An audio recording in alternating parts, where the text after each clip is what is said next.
Manchester City set to be without 2 key players during the month of January as they head off to AFCON. We're going to take a look at what we could possibly do without their presence. So, as you can see, the fixtures are to the right of your screen. You can see which games Omar Marmoush and Ryan Aït-Nouri are going to miss because they are heading off to AFCON with Egypt and Algeria, respectively. Now, we're going to miss Forest away, Sunderland away, Chelsea at home, Brighton at home, United away, and Wolves at home.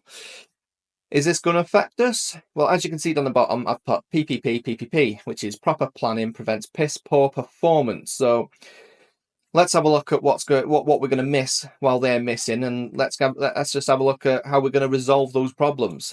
So Omar Marmoush, he had 18 appearances for City, 3 subs, 7 goals, no assists. So over 6 games, that's an average of 2.3 goals. That is probably going to be quite tricky to replace. We've got players like Cherky in now though, and Reinders, so maybe they can pick up the pace, maybe they can pick up the slack there. But yeah, 2.3 goals missing from Mr. Marmoush over 18 appearances. It's not bad for his first season. You know, players don't normally get that much time during their first season with Pep, but obviously we had to throw him in. We needed him there. He did change slightly from left wing to a central area as his half a season went on, but yeah, that's where he was more clinical, I think. Just behind Haaland, or moving into behind Haaland. Let's have a look at Aït-Nouri. So for Wolves last season, he had 41 appearances, 5 goals, 7 assists. Estimated that over 6 games, and that's 0.7 goals and 1 assist. Now, it's not just as simple as, yeah, he got them goals, so we need to replace them goals, because obviously our team is probably going to be built on their presence and, you know, what they do for the team as other players are elsewhere on the pitch. So it's not as simple as G&A and XG or whatever they call it, and it's probably not just going to be as simple as that, because we're going to be missing 2 big characters. Definitely in Omar Marmoush. We don't know what Pep's going to do with Aït-Nouri yet, but definitely in Omar Marmoush we're going to be missing a couple of big. What would be the word? Yeah, presence is probably the right word, to be honest. So let's have a look at what we could do in their absence. So let's have a look at what I've done. I've put Ake at left back and Doku at left wing.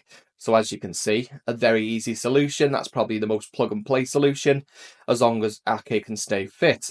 Now, the problem with Ake staying fit is he doesn't. But we all know that he can do a job down there. Whether he can contribute towards the goals and assists that Ryan Aït-Nouri does, that's probably a no.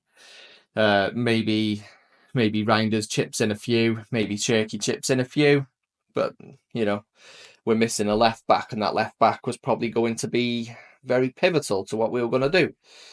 So yeah, but like I said before, proper planning prevents piss poor performance. Now the second squad that I've built up, it takes Vardy off from that centre-back position and puts him in that left-back position. He's very familiar with that position, and Husanov comes in at centre-back just to fill in. I've put Savio down the left. As you'll all know, we watched him last season. He was better down the left than he was down the right, but I presume that was just to try and squeeze Doku in as well. Now, is this going to replace the goals that we're going to be missing from Marmoush? I highly doubt it, but you know, we got to do something. I think that is probably the best solution we've got. Don't forget, we've got players like Echeverry and Oscar Bob to come in as well. So there's plenty of options. There is plenty of options. But going back to this statistic, or this fixture list that I present to you, is which one of them could cause us a possible problem. Forest away, if they're on it like they were last season. And obviously United, they do like to beat us because they like them bragging rights. But all I'm doing is presenting you with options of what I think we will do. Get in the comments, let me know what you think we'll do. Do you think we'll miss them? Do you think we're going to need to reinforce before that happens? Or do you think we got enough? Get in the comments, like the video, subscribe, hit that bell, and I'll see you next time. Bye-bye.